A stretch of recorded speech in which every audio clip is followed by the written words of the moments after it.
बिस्मिल्लाहिर्रहमानिर्रहीम अस्सलाम वालेकुम। Welcome to Allah vlog. Viewers, आज मैं बना रही हूँ पोटैटो स्नैक्स। जो बहुत ही मज़ेदार, बहुत ही टेस्टी बनते हैं और बहुत ही क्रिस्पी बनते हैं। ये स्नैक्स जो आप बच्चों को लंच बॉक्स में बना के दें और रमज़ान शरीफ में रोज़े की इफ्तारी के टाइम ये स्नैक्स बनाएं तो बहुत ही मज़े के लगेंगे। तो फिर चलिए ये वीडियो को शुरू करते हैं। बिस्मिल्लाहिर्रहमानिर्रहीम। हाफ़ के जी मैंने आलू लिए हैं, इनको अच्छे से बॉयल कर लिया है। बॉयल करने के बाद अब मैं इनको अच्छे से मैश करूँगी। मैश यानी इतना इसको करना है कि ये बिल्कुल ये जैसे आटा हो, हमने इस तरह सा इसको जो है वो बारीक कर लेना है। अब देख सकते हैं कि मैं आलूओं को किस तरह से इनको मैश कर रही हूँ। देखें आप कितना मैंने बारीक सा इनको मैश कर दिया है। इसी तरह के आलू जो हमें चाहिए थे। अब मैं इसके अंदर स्पाइसेस ऐड करूँगी। नमक मैंने 1 टीस्पून ऐड कर दिया है और अब मैं इसके अंदर ऐड कर रही हूँ सुरख मिर्च पाउडर 1 टीस्पून। आप चाहें तो सुरख मिर्च की जगह ब्लैक पेपर भी ले सकते हैं, लेकिन मैं इसके अंदर सुरख मिर्च का इस्तेमाल कर रही हूँ। साथ में हल्दी पाउडर 1/2 टीस्पून में हल्दी पाउडर ऐड किया है और थोड़ा सा खुश्क धनिया ऐड किया है ताकि इसकी जो खुशबू है वो भी अच्छी सी आए। तो इन सारी चीज़ों को डालने के बाद अब मैं एंड पे ऐड कर रही हूँ उसके अंदर कॉर्नफ्लोर। कॉर्नफ्लोर अपने हिसाब से डाल सकते हैं कि जिस तरह हमें ज़रूरत पड़ेगी हम उतना ही ऐड कर लेंगे। मैंने इसके अंदर 2 से 3 टेबलस्पून जो है वो भर के कॉर्नफ्लोर के जो वो ऐड कर दिए हैं। अब इसको हाथों की मदद से हमने ऐसे इसको मसलना है, गूंदना है जैसे हम आटा गूंदते हैं। माशाल्लाह से आप देख सकते हैं कि मैंने जो डो है कितनी परफेक्ट सी वो रेडी कर ली है। बिल्कुल ये आटे की तरह ही लग रही है डो। आप देख सकते हैं कितनी नरम सी और मुलायम सी जो डो है हमारी रेडी हुई है।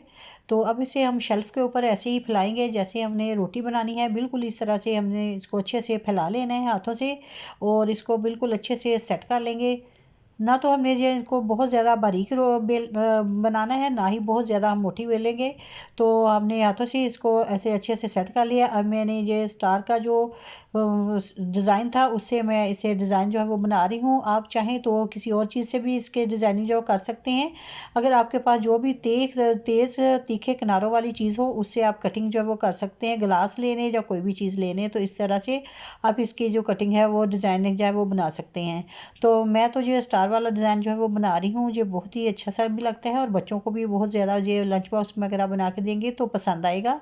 तो इसी तरह से ये सारे जो मैं इसके स्नैक्स हैं वो बनाती जाऊँगी। और आप देख सकते हैं कि कितनी आसानी से जो स्नैक्स हैं वो बन रहे हैं। माशाल्लाह से कितने प्यारे से जो स्नैक्स हैं वो लग रहे हैं। अब जो बाकी का आप देख सकते हैं जो दो बची है तो इसको हम ज़ाया नहीं करेंगे। इससे दोबारा हम पेड़ा बनाएंगे और इसको ऐसे ही रोटी की तरह बना के तो इससे मज़ीद स्नैक्स हैं वो बना लेंगे।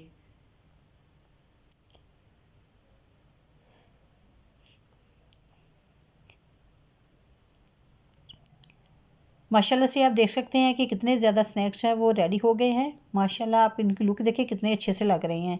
अब मैंने ये आप देख सकते हैं कि मैंने प्लेट के अंदर डाले हैं तो माशाल्लाह आप इनकी अभी से लुक देखें कि कितने अच्छे से जो नज़र आ रहे हैं। तो अब मैं इनको फ्राई करूँगी, लेकिन फ्राई करने से पहले मैं इनके जो ब्रेड क्रम्स हैं वो रेडी करूँगी। तो ब्रेड क्रम्स रेडी करने के लिए मैंने 4 पीसेस जो है थे वो ब्रेड के लिए और इनको छोटे छोटे पीसेस में हाथों से ही तोड़ लिया है। ऐसे हमने छोटे छोटे पीसेस हैं वो इसके तोड़ लेने हैं।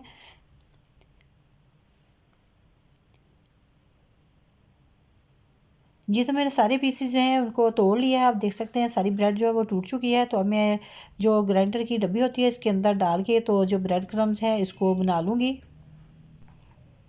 हमें इनको बहुत ही बारीक सा फाइन सा जो है वो बनाना है। माशाल्लाह से आप देख सकते हैं कि मैंने बारीक बारीक से जो ब्रेड क्रम्स हैं बनाए हैं। इसी तरह से सारे जो ब्रेड क्रम्स हैं वो हमने बना लेने हैं। ये तो माशाल्लाह से जो ब्रेड क्रम्स है वो बन चुके हैं। अब मैं इनको रोस्ट करूँगी। रोस्ट करने के लिए मैंने फ्राई पैन जो है उसको चूल्हे पे चढ़ा दिया है। तो जो मैंने ब्रेड जो थी उसको ग्राइंड किया था तो उसको मैंने अब फ्राई पैन के अंदर डाल दिया है। अब मैं इसे अच्छे से रोस्ट कर लूँगी। ब्रेड क्रम्स को हमने इतना रोस्ट करना है कि इसका कलर जो है वो लाइट ब्राउन आ जाए। बहुत ज़्यादा डार्क जो है वो नहीं करना। चम्मच जो है इसको मुसलसल हिलाते जाना है ताकि जो ब्रेड क्रम्स हैं वो हमारे बहुत ही अच्छे से रोस्ट हो और बिल्कुल एक जैसे ही रोस्ट हों। आप देखें कि इसके अंदर हल्की हल्की सी गुठलियाँ जो बन रही हैं, तो आप इससे परेशान ना हो, कोई मसला नहीं है। अभी मैं आपको बताऊंगी कि ये गुठलियाँ जो हम इनको कैसे ख़त्म कर सकते हैं। तो जी माशाल्लाह से ये सारे ब्रेड क्रम्स जो है आप देखें कि रोस्ट हो चुके हैं, इनका कलर जो है वो भी बहुत ही अच्छा सा आ चुका है। तो मैं अब इसे जो है वो उतार लूँगी और इसे एक प्लेट में ट्रांसफ़र कर लूँगी।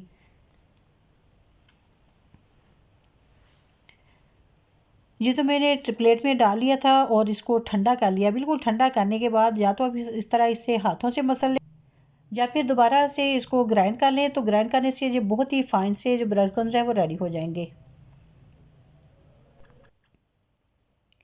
अब मैं इसके लिए घोल जो है वो रेडी करूँगी। घोल रेडी करने के लिए मैंने 4 टेबलस्पून मैदा लिया और उसमें 1 टीस्पून नमक ऐड कर दिया है, और उसमें पानी जो है वो इतना डाला है कि ये पतला सा घोल जो है वो रेडी हो जाए।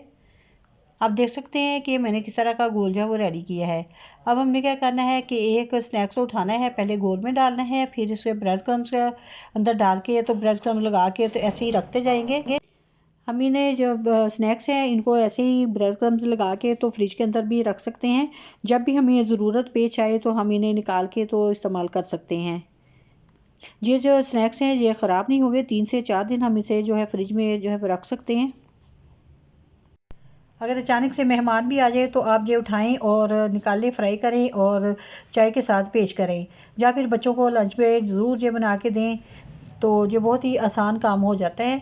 तो माशाल्लाह से आप देख सकते हैं कि इसी तरह से मैं सारे पहले जो है स्नैक्स उनको रेडी करके रख लूँगी, फिर मैं इन्हें फ्राई करूँगी।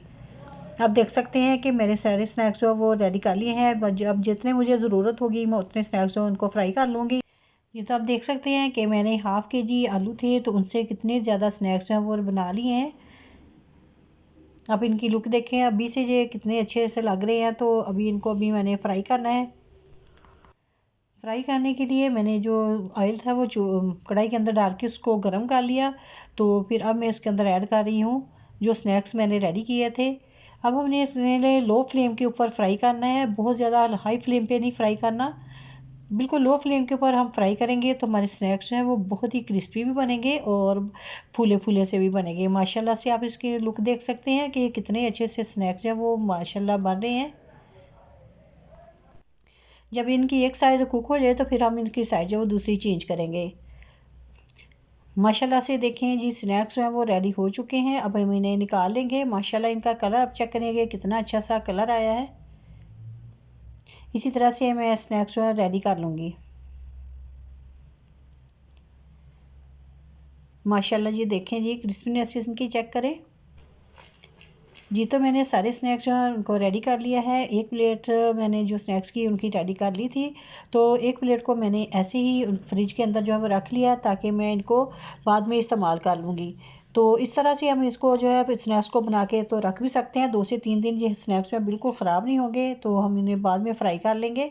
तो माशाल्लाह से जी आप स्नैक्स की जो लुक है वो चेक कर सकते हैं कि कितने मज़ेदार, बहुत ही क्रिस्पी टेस्टी से स्नैक्स जो वो रेडी हो गए हैं। अगर आपको मेरी आज की वीडियो जो पसंद आई तो प्लीज़ लाइक और शेयर करें, और जो नहीं देखने वाले हैं वो मेरे चैनल को ज़रूर सब्सक्राइब कर लें, और साथ में जो बेल आइकन का बटन है उसे भी ज़रूर प्रेस करें ताकि मेरी आगे आने वाली हर वीडियो का नोटिफिकेशन आपको मिल सके। और इसके साथ ही मुझे दीजिएगा इजाज़त। अपनी दुआ में याद रखिएगा। अल्लाह हाफिज़।